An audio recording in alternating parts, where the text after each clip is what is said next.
News click அப்படிங்கிற பத்திரிகைக்கு சைனாவிலிருந்து பணம் வந்திருக்கிறது. எதற்காக அப்படின்னு சொன்னால், இந்த நாட்டில் நடக்கக்கூடிய போராட்டங்களில் வந்து ஆயுதங்களை வைத்துக்கொண்டு கலவரங்களை செய்வதற்காக அப்படின்னு. உதாரணத்திற்கு இப்போ நடந்த ஆன்டி சிஏஏ போராட்டமாக இருக்கலாம், அல்லது விவசாயிகள் போராட்டமாக இருக்கலாம். இதற்காக நியூஸ் கிளிக் பத்திரிகைக்கு வந்து பணம் எப்படி வந்திருக்கிறது அப்படின்னா, சைனாவிலிருந்து அமெரிக்கா வழியாக இந்த மேகசினுக்கு இந்த பணம் வந்திருப்பதாக இன்றைக்கி வந்து சார்ஜ் ஷீட் எல்லாம் ஃபைல் பண்ணியிருக்காங்க. அதில் வந்து தீஸ்தா செதல்வாட்டுக்கும் ஒரு பெரிய பங்கு இருக்கிறதாகவும் அந்த சார்ஜ் ஷீட்டில் குறிக்கப்பட்டிருக்கிறது.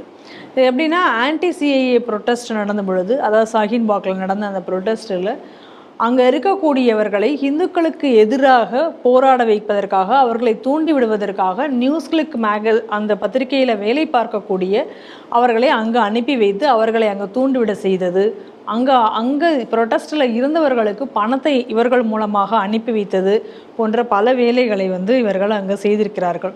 அது மட்டும் அல்லாமல் இந்த நியூஸ் கிளிக் பத்திரிகையில் வேண்டுமென்றே வந்து காஷ்மீரினுடைய மேப்பை மாற்றி வரைந்து எழுதுவது, அதே போல் அருணாச்சல பிரதேசனுடைய அந்த மேப்பில் வந்து இந்தியாவோடு சேர்க்காமல் வரைவது போன்றவற்றைகளையும் இவர்கள் செய்வதற்கு சைனா வந்து நிதி உதவி பண்ணியிருக்கிறது.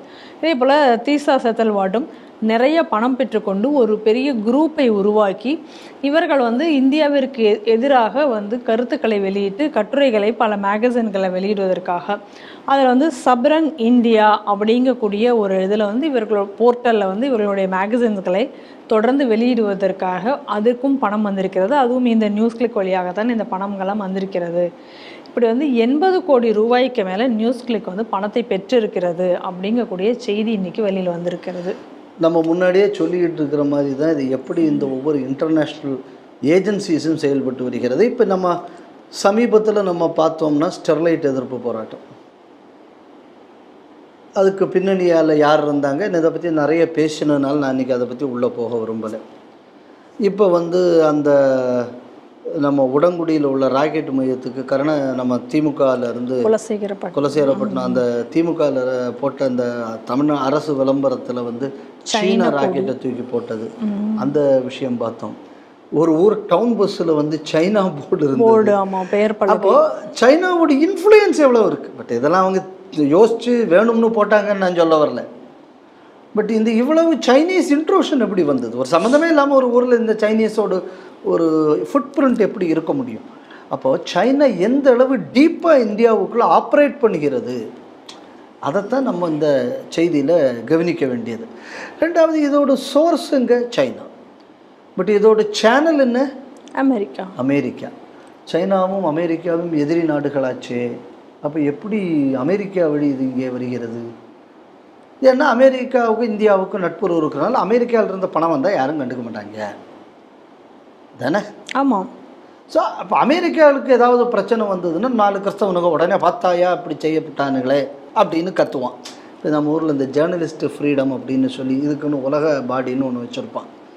இப்போ இவனுங்க உடனே பார்த்தியா பத்திரிகைக்கு எதிராக இது நடக்கிறதுன்னு. இந்த பத்திரிகை வேலை பார்க்கணும். உளவு உத்தியோகமும் இன்னொரு நாட்டில் பிரிவினைவாத கலவரத்தையும் தூண்டுறவன் பேர் எப்படி பத்திரிகை? அவனை தூக்கில் இல்லையாடா போடணும். அவனுக்கு எங்கேருந்து அவனுக்கு வந்து ஒரு ஜேர்னலிஸ்ட்டுங்க கூட இவனை ஜேர்னலிஸ்ட்டு அப்படின்னு எவனெல்லாம் அடையாளம் சொல்கிறானோ அவனெல்லாம் சேர்த்து பிடிச்சி உள்ள போகணும். அப்படி நீங்கள் 10 பேரை போட்டாச்சுன்னா தான் இந்த பிரச்சனைக்கு தீர்வு வரும். இங்கேருந்து ஒருத்தன் இந்த கன்னியாகுமரி மாவட்டத்தில் 2019 இந்த மணவாளக்குறிச்சி ஐஆரியில் வந்து ஃப்ரான்ஸ்லேருந்து 2 பேர் வந்து ப்ரொஹிபிட்டட் பிளேஸுக்குள்ளே போய் ஃபோட்டோ எடுக்க போனான். அவனை அங்கேருந்து துரத்தி வந்த உடனே அவனை 2 பேர் இங்கேருந்து பெங்களூர்லேருந்து அவனை வண்டி ஏற்றி ஃப்ரான்ஸுக்கு அனுப்பிச்சி விட்டான். அது தமிழ்நாட்டில் இருக்கிற 2 பத்திரிகைக்காரன் தான் அந்த வேலையை செய்தான். வேலையை செய்ததுக்கப்புறம் அந்த பத்திரிகைக்காரர்களை பிடிச்சி உள்ளே வச்ச உடனே இங்கே ஒருத்தன் இந்த மாற்றத்திற்கான ஊடகவியலாளர் சங்கம்னு ஒரு துலுக்கப்பே வச்சுருக்கான். அவன் உடனே ஒரு ப்ரோக்ராம் நடத்துகிறான்.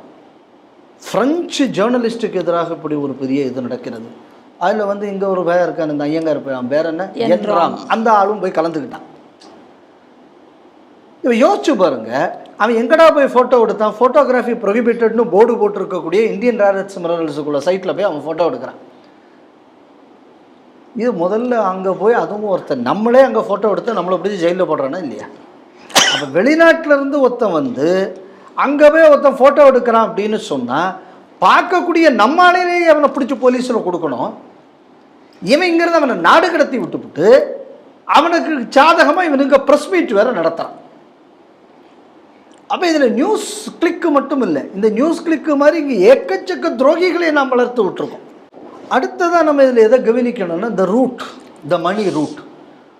அப்போ இங்கேருந்து அமெரிக்காவை போய் அமெரிக்காவிலேருந்து இங்கே வருது அப்படின்னா அமெரிக்காவில் சைனாவுக்கு எவ்வளோ பெரிய ஸ்ட்ராங் பேஸ் இருக்குங்கிறத நம்ம புரிஞ்சுக்கணும்.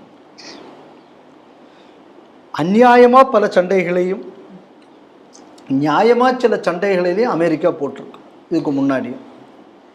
இல்லை பயங்கரவாதத்தை டைரக்டாகவே ஏற்படுத்தி அதையும் பயன்படுத்தி இருக்கும். அப்போல்லாம் அமெரிக்காவில் எங்கேயாவது பிரச்சனை வந்ததா? இல்லை, வரல.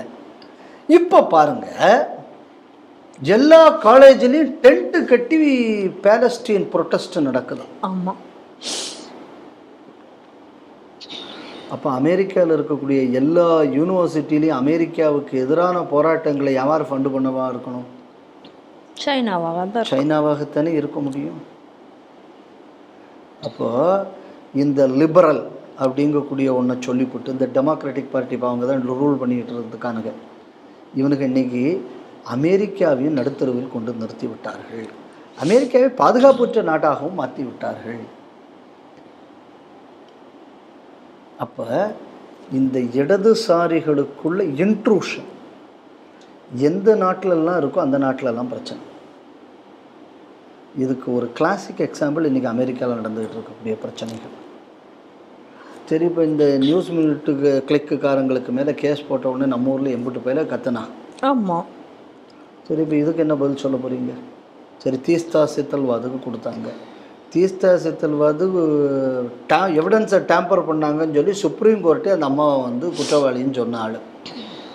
அப்போ இதுக்கு இந்த பணம் கொடுத்துருக்காங்க அப்படின்னா அப்போ அந்த டேம்பரிங்க்கு இந்த பணம் பிரயோஜனப்பட்டிருக்குமா இல்லையா? நிச்சயமாக. அப்போது இதெல்லாம் பத்திரிகையா இல்லைன்னா இது வேறு ஏதாவது? நம்ம இது எந்த பேக்ரவுண்டில் பார்க்கணும்னா அப்போ இது தப்பு தானே செய்தது. அப்போ டோக்லாம் பிரச்சனை வரும்போது ராகுல் காந்தி யார்கிட்ட போய் சந்தேகம் கேட்க போனார்? சைனீஸ் எம்பசியில் போய் கேட்க போனார். அப்போ இந்த நாட்டோட எதிர்கட்சி கூட இன்றைக்கி சீனாவின் உளவாளியாக இருக்கிறது. அப்போது இந்த பணம் எங்கே வந்துச்சுன்னு பார்க்குறதையும் கூட எந்த அளவு நமக்குள்ள எதிரி நாடு நம் நாட்டில் ஊடுருவிருக்கிறது. அப்போ இந்த பத்திரிகை தானே நாட்டில் நரேட்டிவை செட் பண்ணுறது. கண்டிப்பாக. இப்போ நீங்கள் முதல்ல ஒரு செய்தி நம்ம பார்த்தோம், இந்த ஜாதி சண்டைகள் இதெல்லாம் பெருசுபடுத்தி இப்போ எழுதக்கூடியது யார்? உண்மையே எழுதாமல் சம்மந்தமே இல்லாமல் ஒரு ஊர்க்காரன் அங்கே போனான்னு எழுதாமல் ஆமாம் அதை வச்சு ஒரு ஜாதிய பிரச்சனை ஏற்படுத்தி இதெல்லாம் இவங்க எழுதுறது இந்த பத்திரிகை தானே. ஆமாம். அப்போ எப்படியெல்லாம் இந்த நாட்டில் பிளவினை ஏற்படுத்தலாம் அப்படிங்கிறது கங்கணம் கொட்டி இவர்கள் வேலை செய்வதற்கு எங்கே இவன் காசு வாங்குறான்னு பார்த்தான்னு நமக்குள்ளே எதிரி நாடுகளிடம் வாங்குகிறார்கள். அதனால தான் நான் திருப்பி திருப்பி சொல்லக்கூடிய விஷயம் என்ன அப்படின்னா, பிஜேபி கவர்மெண்ட் ஆரம்பத்தில் வந்ததுலேருந்தே நான் சொல்கிற இதாக தான், பத்திரிகை துறை என்பது ஒரு இம்யூனிட்டிக்கான இடம் கிடையாது. இதில் பிஜேபி கவர்மெண்ட் ரொம்ப தெளிவாக இருக்க வேண்டும். இப்போ நியூஸ் மினிட்டில் நடவடிக்கை எடுத்திருக்காங்க இவ்வளவு கிடைச்சதுக்கப்புறம். சின்ன சின்ன விஷயங்களில், ஏன்னா இப்போ அமெரிக்கா இனிமேல்லாம் உங்கள்கிட்ட நியாயம் பேச முடியாது. ஏன்னா இப்போ இவ்வளவு நூற்றுக்கணக்கான ஸ்டூடெண்ட்ஸை நீ அரெஸ்ட் பண்ணியிருக்க, எதுக்கு அரெஸ்ட் பண்ண? என்னடான்னா யூனிவர்சிட்டியில் பஞ்சாயத்து பண்ணுறான் தானே அரெஸ்ட் பண்ணியிருக்க. ஆமாம். அதனால தான் பிரச்சனை பண்ணுறான் தானே அரெஸ்ட் பண்ண. ஆமாம். ஏண்டா அப்போ இதே மாதிரி எங்கள் ஊரில் பண்ணும்போது நாங்கள் மட்டும் என்னடா பார்த்துக்கிட்டாடா இருக்கணும்? இங்கே பிரச்சனை என்ன?